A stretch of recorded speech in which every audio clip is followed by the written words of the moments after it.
자, 그러면 구체적으로 이제 장르를 적용해 가지고 각 파트별로 한번 말씀을 드려볼게요. 우선 그 전반부부터 먼저 한번 가보겠습니다. 전반부는 서브 장르인 공포 장르가 전반부의 중요한 장르라고 얘기했습니다. 이 공포 장르는 보통 알 수 없는 일이 원인이 되거나 또 금기에 대한 경시 이런 것 때문에 금기를 깨트리면서 무언가 일어나고, 그래서 그 금기의 원인을 찾으면서 문제를 해결하는 그런 방식으로 보통 진행됩니다. 그래서 아까 말씀드린 대로 이 공포의 가장 큰 특징은 공포 제공자가 지배하는 공간입니다. 그러니까 공포 제공자라고 할 수 있죠. 아까 이 질서가 회복되는 장르라고 그랬죠. 그러니까 질서 파괴자가 됩니다. 질서 파괴자이자 공포 제공자가 지배하는 닫힌 공간.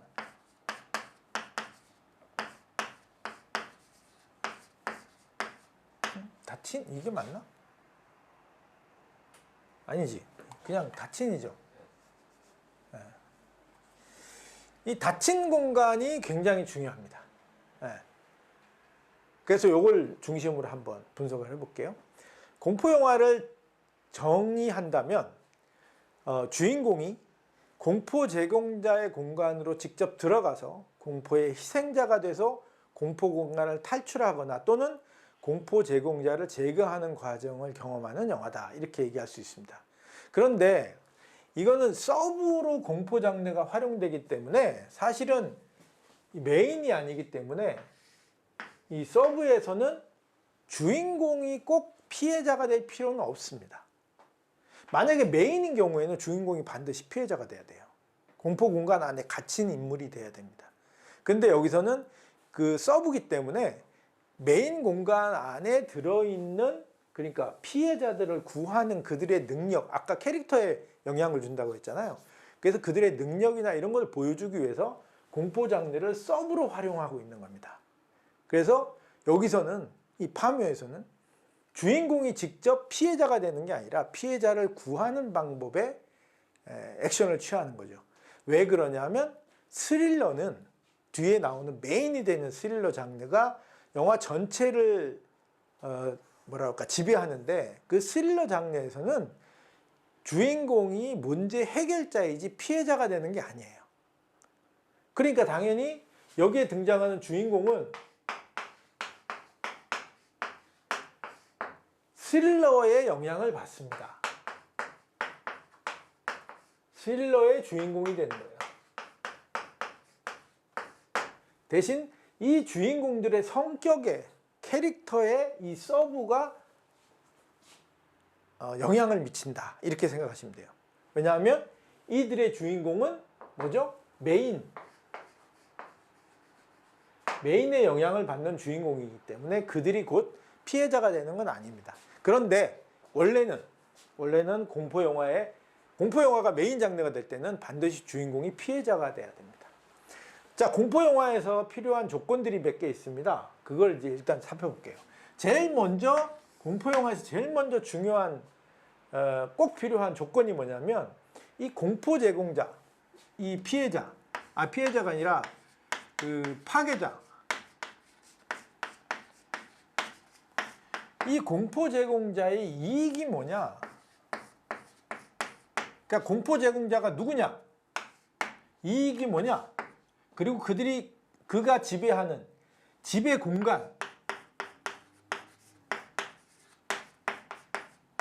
이 지배 공간이 어디냐? 이게 되게 중요합니다. 우선 한번 볼게요. 파묘에서 공포 제공자는 귀신이죠. 조상 귀신. 그들이 어떤 이익을 원하죠? 그들이 자기 조상이 있는 자기의 그 동네로 후손들을 데려가고 싶어 하죠. 외롭죠. 그래서 같이 살고 싶어서 그런 건지 어쨌든 데려가고 싶어 합니다.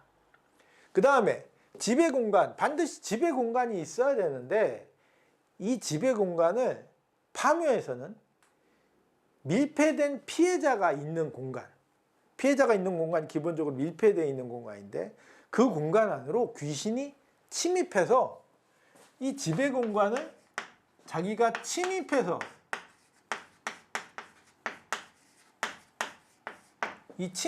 자기 공간으로 만들어 버립니다. 귀신이. 그러니까 애초에 귀신이 지배하고 있는 공간 안에 피해자들이 들어오는 게 아니라 피해자가 점유하고 있는 공간에 귀신이 들어가서 자기 공간으로 만들어 버리는 거예요. 공포 공간으로. 그래서 지배 공간 굉장히 중요하고요. 두 번째로 공포 영화에서 꼭 필요한 지점이 뭐냐면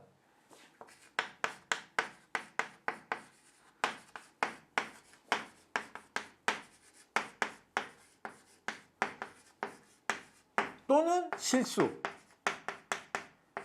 이 욕망과 실수가 조금 다른데 주인공이 그럴 땐 욕망이 있거나 또는 주인공의 실수가 필요합니다. 실수는 뭐냐?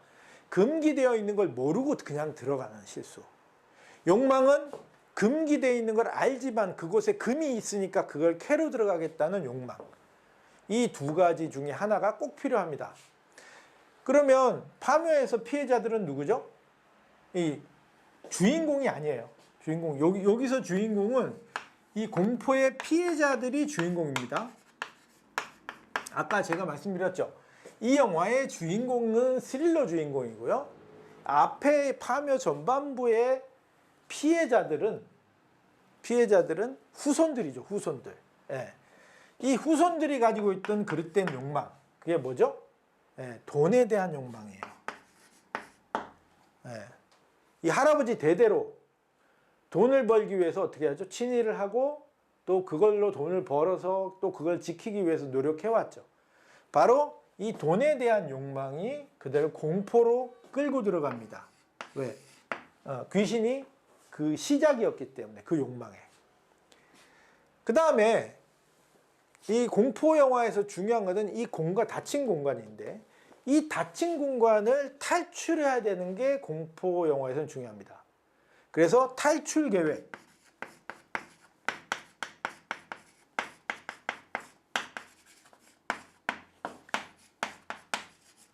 이 탈출 계획과 노력이 필요한데 여기서 중요한 포인트. 예. 이 탈출 계획은 반드시 2번은 실패하고 3번째 성공해야 됩니다. 이거는 탈출 플롯이라고 하는 플롯 때문에 일어나는 일종의 법칙인데 어쨌든 그건 뭐 나중에 제가 설명드리기로 하고 2번은 실패하고 반드시 3번째 성공해야 돼요. 첫 번째 실패는 허술한 계획 때문에 실패해야 돼요.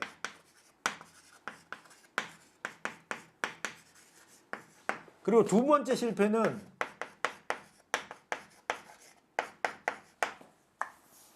배신자 때문에 실패해야 됩니다.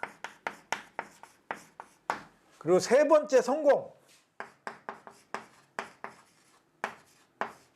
이 3번째 성공은 적의 약점을 알아내거나 또는 이 공간을 통제하는 원리를 이해해 가지고 탈출에 성공하는 겁니다.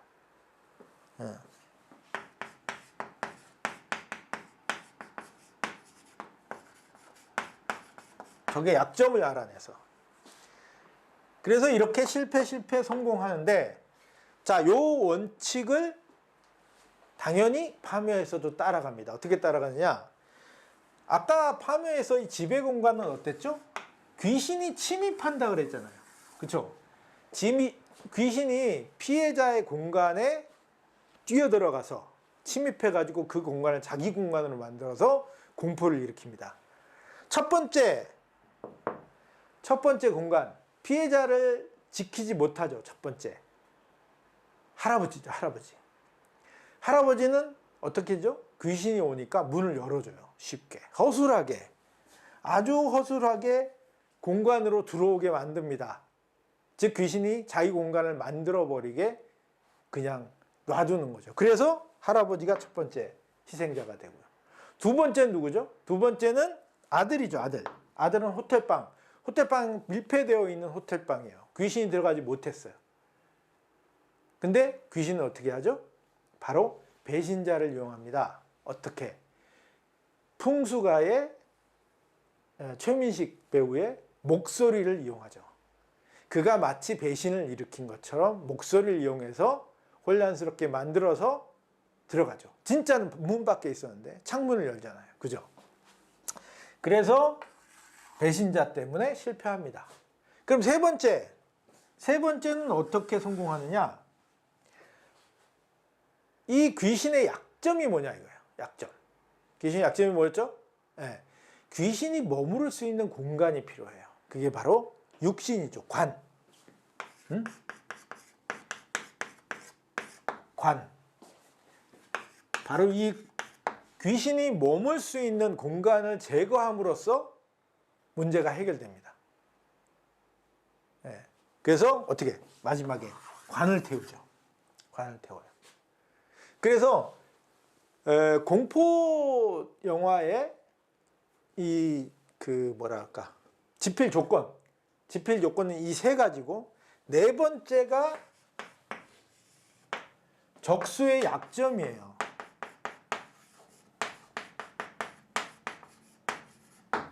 적수의 약점을 생각해야 집필을 할 수 있어요. 예. 근데 파묘에서는 적수의 약점이 뭐였죠? 아까 얘기했죠. 관. 귀신이 머무르는 공간. 이거를 태워버리면 되는 거니까. 그리고 마지막으로 반드시 대결이 있어야 됩니다. 대결. 어떤 형태로든 적수와 대결하는 대결이 있어요. 그 귀신이 도망간 다음에 그 김고은이 귀신을 불러오죠. 그래서 같이 도와주는 그 젊은 친구가 귀신을 받아들이고 무당과 대적하는 그런 장면이 나오죠. 이런 대결의 구도가 반드시 있어야 합니다.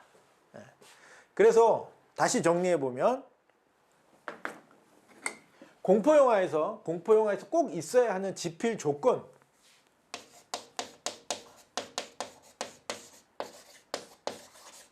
우리는 이제 이 시나리오 쓰기 위해서 분석해 보는 거니까 어떻게 집필을 할 것인가, 그 집필할 때 필요한 공포영화의 조건이 있다. 첫 번째, 공포 제공자가 누구고 공포 제공자의 이익은 뭐고 그 지배하고 있는 공간은 어떤 것인가 반드시 필요하다. 두 번째, 주인공의 그릇된 욕망이거나 피해자입니다. 피해자의 그릇된 욕망이나 실수가 반드시 있어야 한다. 그 다음에 주인공의 피해자의 탈출 계획과 노력이 필요하다.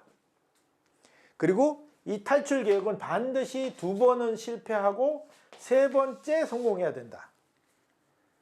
첫 번째 실패는 허술한 계획 때문에 실패하고, 2번째 실패는 배신자 때문에 실패하고, 3번째 성공은 적의 약점을 알아내서 성공한다. 그리고 4번째 집필 조건은 적수의 약점이 반드시 있어야 되고, 그리고 적수와 대결하는 대결이 꼭 필요하다.